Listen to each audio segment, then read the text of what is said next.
Hey guys, हम लोग UP के पढ़ रहे, तो यूपी जीके में जो हम लोग का टॉपिक चल रहा है वो भौतिक संरचना एवं जलवायु। फर्स्ट पार्ट इसका हम लोग कर चुके हैं, थ्योरी जिसमें हम लोगों ने पढ़ी थी। तो आज इसके क्वेश्चन आंसर टाइप में करेंगे, इसका सेकंड पार्ट रहेगा। तो चलिए स्टार्ट करते हैं। देखिए आकार वगैरह हम लोगों ने इसका देख लिया था। तो पहले क्वेश्चन इससे बहुत ये पूछे जाते हैं कि सबसे उत्तरी जिला कौन सा है, दक्षिणी कौन सा है, पूर्वी कौन सा है, पश्चिमी कौन सा है। तो अगर आप यहाँ पे देखो तो इसका उत्तरी कौन सा है, सहारनपुर। यूपी का जो उत्तरी अगर जिले की बात करें सहारनपुर है। दक्षिणी की बात करो तो सबसे नीचे कौन सा पड़ जाता है, सोनभद्र है। पूर्वी है बलिया। ओके। और अगर हम लोग बात करें पश्चिमी की, तो वो क्या होता है, पश्चिमी हमारा होता है शामली। ठीक है। नेपाल से सटे जिले भी पूछे जाते हैं। तो कितने जिले, 7 जिले हैं। अगर उसको हम लोग देखें तो कौन सा है, नेपाल से अगर सटे जिले देखेंगे तो पीलीभीत हो गया, लखीमपुर खीरी, बहराइच, श्रावस्ती, बलरामपुर, सिद्धार्थनगर और महाराजगंज है। ओके। 1 2 3 4 5 6 7 इस तरह क्वेश्चन काफ़ी पूछे जाते हैं। ठीक है। अब और नेपाल की जो सीमा है, जो उसकी लंबाई कितनी है, 579 किलोमीटर। ये अब क्वेश्चन आंसर में देखोगे, ये मैं अभी ऐसे ही आप इसमें मैप के जरिए समझ लीजिए। अगर ये बोला जाए कि प्रदेश से सटे राज्यों की संख्या कितनी है, तो प्रदेश से सटे राज्यों की संख्या भी पूछा जाता है। ठीक है।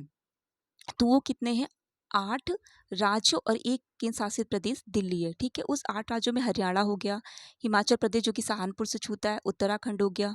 ओके। और हमारा हो गया बिहार हो गया, छत्तीसगढ़ हो गया, इधर से राजस्थान हो गया, मध्य प्रदेश हो गया। मध्य प्रदेश 11 जो है जिलों से ये सीमा को साझा करता है। झारखंड हो गया, सोनभद्र जो कि है इधर से नीचे से सोनभद्र छत्तीसगढ़ को भी छूता है। बिहार हो गया। ओके। तो अगर इस तरह देखेंगे तो आपके टोटल कितने हुए, 8 राज्य और एक केंद्र शासित प्रदेश जो कि दिल्ली है। तो हरियाणा, हिमाचल प्रदेश, उत्तराखंड, बिहार, झारखंड, छत्तीसगढ़, मध्य प्रदेश, राजस्थान व दिल्ली। ठीक है। उत्तराखंड से सटे अगर 7 जिलों की बात करें तो वो आपको कौन कौन से हैं, सहारनपुर हो गया, मुजफ्फरनगर, बिजनौर, मुरादाबाद, रामपुर, बरेली और पीलीभीत। पीलीभीत नेपाल से टच करता है, इधर उत्तराखंड से भी टच करता है। हरियाणा से अगर बात करें तो सहारनपुर हो गया, सांवली हो गया, और आपका देखिए यहाँ से सहारनपुर, सांवली, इधर से बागपत हो गया, फिर और गौतम बुद्ध नगर हो गया, अलीगढ़ हो गया, मथुरा हो गया। ठीक है। तो सहारनपुर, सांवली, बागपत, गौतम बुद्ध नगर। अब यहाँ पे देखिए गाजियाबाद जो है यहाँ पे दिल्ली आ जाती है। ठीक है। तो इस वजह से ये नहीं है। तो हरियाणा से आपका क्या हो जाएगा, सहारनपुर, सांवली, बागपत, गौतम बुद्ध नगर, अलीगढ़ और मथुरा। ओके। ये आपके हरियाणा से छूते हैं। तो यहाँ पे दिल्ली की वजह से ये हमारा हरियाणा जो है यहाँ पे गाजियाबाद को टच नहीं कर रहा है। तो दिल्ली का अगर बोलेंगे तो दिल्ली से 2 जिले हैं, एक गाजियाबाद है, ओके, और एक गौतम बुद्ध नगर, जो कि थोड़ा सा गौतम बुद्ध नगर यहाँ से भी टच करता है। चलिए, और राजस्थान से अगर बात करें तो राजस्थान से कौन कौन सा टच करता है, हमारा मथुरा और आगरा, ये राजस्थान से टच करते हैं। और यहाँ हमारा पूरा ये मध्य प्रदेश आ जाता है। तो इधर के ज़िले जो हैं ये मध्य प्रदेश के इधर से हो गया, ये इटावा, जालौन, झांसी मिला के अगर ये देखो, ललितपुर हो गया, महोबा, बांदा, चित्रकूट, इलाहाबाद, मिर्ज़ापुर, ये सारे किससे, मध्य प्रदेश। तो टोटल अगर आप देखोगे तो 11 ज़िले जो हैं वो मध्य, आगरा, इटावा, जालौन, झांसी, ललितपुर, महोबा, बांदा, चित्रकूट, प्रयागराज, मिर्ज़ापुर, सोनभद्र। ठीक है। इलाहाबाद, मिर्ज़ापुर, सोनभद्र, ये पूरा टोटल कितने होते हैं, 11 होते हैं। तो चलिए हम लोग अपने थ्योरी पार्ट्स में आ जाते हैं। और यहाँ पे देखिए अगर देखेंगे तो एरिया वाइज लखीमपुर खीरी जो है वो काफ़ी बड़ा है, और एरिया वाइज अगर आप देखोगे तो हापुड़ जो है वो काफ़ी छोटा है। ठीक है। ये भी अभी क्वेश्चन बनेगा, इस वजह से हम लोग को पता होना चाहिए। चलिए अब थ्योरी सेक्शन पे आते हैं। ये हम लोगों ने पूरा देख लिया था। ठीक है। प्रदेश का सबसे पूर्वी और पश्चिमी जिला बलिया और सांवली, प्रदेश का सबसे उत्तरी दक्षिणी सहारनपुर और सोनभद्र हो गया। नेपाल से सटे 7 जिले क्रमशः पूर्व से पश्चिम, महाराजगंज, सिद्धार्थनगर, बलरामपुर, श्रावस्ती, बहराइच, लखीमपुर और पीलीभीत हो गया। नेपाल से सीमा 579 किलोमीटर। सटे राज्यों की संख्या प्रदेश से 9 है, 8 राज्य जिसमें एक केंद्र शासित प्रदेश दिल्ली है। सटे राज्य कौन कौन से, हरियाणा, हिमाचल प्रदेश, उत्तराखंड, बिहार, झारखंड, छत्तीसगढ़, मध्य प्रदेश, राजस्थान व दिल्ली। ओके। उत्तराखंड से सटे 7 जिले क्रमशः पश्चिम से पूर्व, अब चाहे पश्चिम से पूर्व चाहे पूर्व से पश्चिम हो, आपने देख लिए थे, तो ये आपको पता होना चाहिए, इसको मैं दोबारा नहीं बोली हूँ। हरियाणा से सटे 6 जिले मैंने बता दिए हैं उत्तर से दक्षिण की तरफ, सहारनपुर, शामली, बागपत, गौतम बुद्ध नगर, अलीगढ़ और मथुरा। ध्यान रखिए गाजियाबाद नहीं है। दिल्ली से 2 सटे जो जिले कौन कौन से, गाजियाबाद और गौतम बुद्ध नगर। हरियाणा उत्तर प्रदेश के बीच सीमा निर्धारक नदी कौन सी, यमुना नदी है। ठीक है, यमुना नदी उत्तर प्रदेश हरियाणा के बीच को सीमा निर्धारित करती है। राजस्थान से 2 जिले सटे हैं, कौन कौन से, आगरा और मथुरा। 11 जिले दक्षिण से उत्तर बोले, चाहे उत्तर से दक्षिण, अगर आपने मैप में देखा होगा तो आपको आराम से कर ले जाओगा। आगरा, इटावा, जालौन, झांसी, ललितपुर, महोबा, बांदा, चित्रकूट, प्रयागराज, मिर्जापुर और सोनभद्र है। बिहार से सटे अगर 7 जिलों की बात है, सोनभद्र, चंदौली, गाजीपुर, बलिया, देवरिया, कुशीनगर का और महाराजगंज। और छत्तीसगढ़ से सटे जिलों केवल सोनभद्र है। झारखंड से भी केवल सोनभद्र है। सोनभद्र कितने राज्यों से सीमा को साझा करता है, तो 4 है, मध्य प्रदेश, छत्तीसगढ़, झारखंड और बिहार। सहारनपुर से सटे राज्यों की संख्या 3 है, हरियाणा, हिमाचल प्रदेश, उत्तराखंड। सहारनपुर, ठीक है, तो ये ध्यान रखिएगा, सोनभद्र से 4 और सहारनपुर से 3। उत्तर प्रदेश में लगे सर्वाधिक व सबसे कम सीमा रेखा वाला राज्य कौन सा है? सर्वाधिक सबसे ज़्यादा मध्य प्रदेश, आपने देखा था कि 11 डिस्ट्रिक्ट से छू रहा था। ओके। और यहाँ पे अगर बोले हिमाचल प्रदेश जो है वो सबसे कम सीमा करने वाला राज्य है। 3 तरफ से मध्य प्रदेश से घिरा और उत्तर प्रदेश का जिला कौन सा है? तो ललितपुर है, 3 तरफ से घिरा हुआ है। प्रदेश की सब तो 3 तरफ से मध्य प्रदेश से घिरा है उत्तर प्रदेश का जिला, वो ललितपुर है।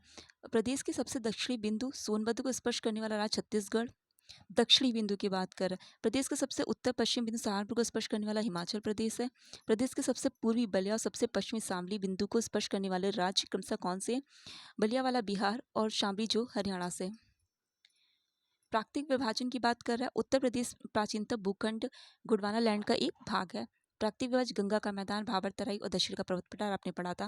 राज्य के सबसे उत्तरी भाग में एक पतली पट्टी के रूप में क्या, भाबर क्षेत्र, उसके नीचे क्या आता है, तराई वाला क्षेत्र, जो कि कंकड़ पत्थर व मोटे बालू से युक्त भूमि है। कौन सी, भाबर क्षेत्र की।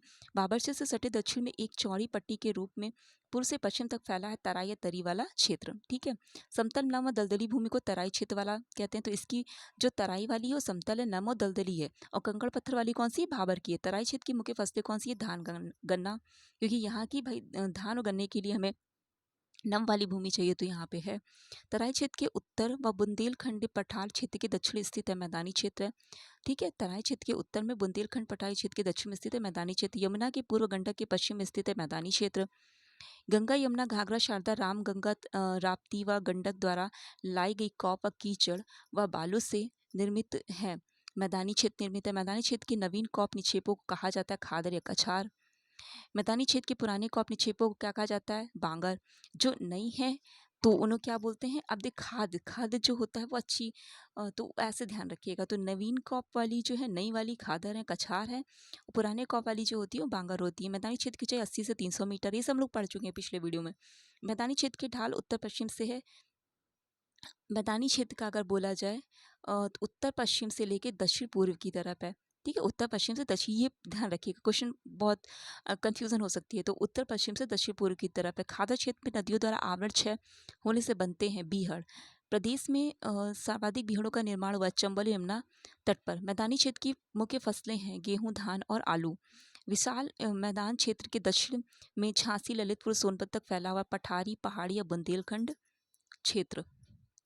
पठारी पहाड़ी क्षेत्र का औसत ऊंचाई 300 मीटर, लेकिन मिर्जापुर और सोनभद्र की कुछ पहाड़ियाँ जो हैं वो लगभग 600 मीटर की ऊंची हैं। ये ध्यान रखिएगा, इसको हम लोग डिटेल से पढ़ा था। बुंदेलखंड क्षेत्र में कुछ भाग बघेलखंड का सम्मिलित है सोनभद्र में। प्रदेश के कितने जिलों में पठारी पहाड़ी और बुंदेलखंड क्षेत्र का विस्तार है, 11 जिलों में। विंडम, टांडा, कुसेहरा, खंडजा जलप्रपात कहाँ पे हैं, तो मिर्जापुर में है। बुंदेलखंड या पहाड़ी पठारी क्षेत्र की उत्तरी पश्चिमी सीमा बहती है गंगा यमुना। बुंदेलखंड या पहाड़ी पठारी क्षेत्र की पश्चिमी, जो बुंदेलखंड पहाड़ी पठारी क्षेत्र की उत्तरी सीमा गंगा यमुना है। और अगर यहाँ पश्चिमी सीमा की बात करी जाए तो कौन सी, बेतवा नदी है। ठीक है, ये बस आपको एक बार मैप देखना है। और अगर ये अपनी इंडियन जीके भी पूरी पढ़ी होगी हमारे भारत की, तो उसमें भी ये तो आपको पता ही होगा। बुंदेलखंड की पहाड़ी पठारी क्षेत्र का ढाल उत्तर की ओर है। ध्यान रखिएगा, जो बुंदेलखंड का पहाड़ी पठारी का वो दक्षिण की तरफ नहीं है, वो उत्तर की तरफ है। तो यहाँ उत्तरी सीमा बहती गंगा यमुना, पश्चिमी सीमा पे बेतवा नदी। बुंदेलखंड या पहाड़ी पठारी क्षेत्र की मुख्य फसलें कौन सी, दलहन और तिलहन है। प्रदेश के कुल क्षेत्रफल के संदर्भ में नम भूमि वेटलैंड क्षेत्र का प्रतिशत कितना है? 5.15% है।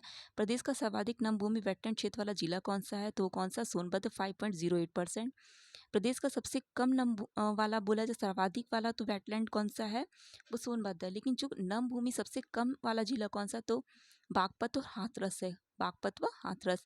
यूनेस्को के वेटलैंड रामरस साइट में उत्तर प्रदेश के सम्मिलित हैं कुल, ठीक है, ये दिसंबर 2021 तक का है 10 स्थल। ओके, न्यू हम लोग को चेक करना पड़ेगा।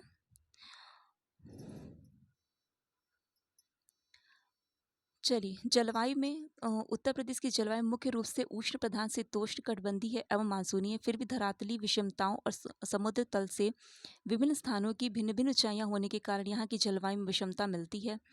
प्रदेश में वर्ष भर में गठित होती है 3 ऋतुएं, ग्रीष्म, वर्षा और शीत। मार्च से जून तक रहता है ग्रीष्म ऋतु, ये कोई भी हटने वाला नहीं है।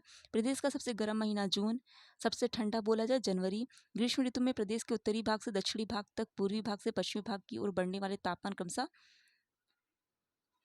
बढ़ता है, ठीक है। ग्रीष्म ऋतु में सर्वाधिक औसत तापमान रहता है कहाँ पे?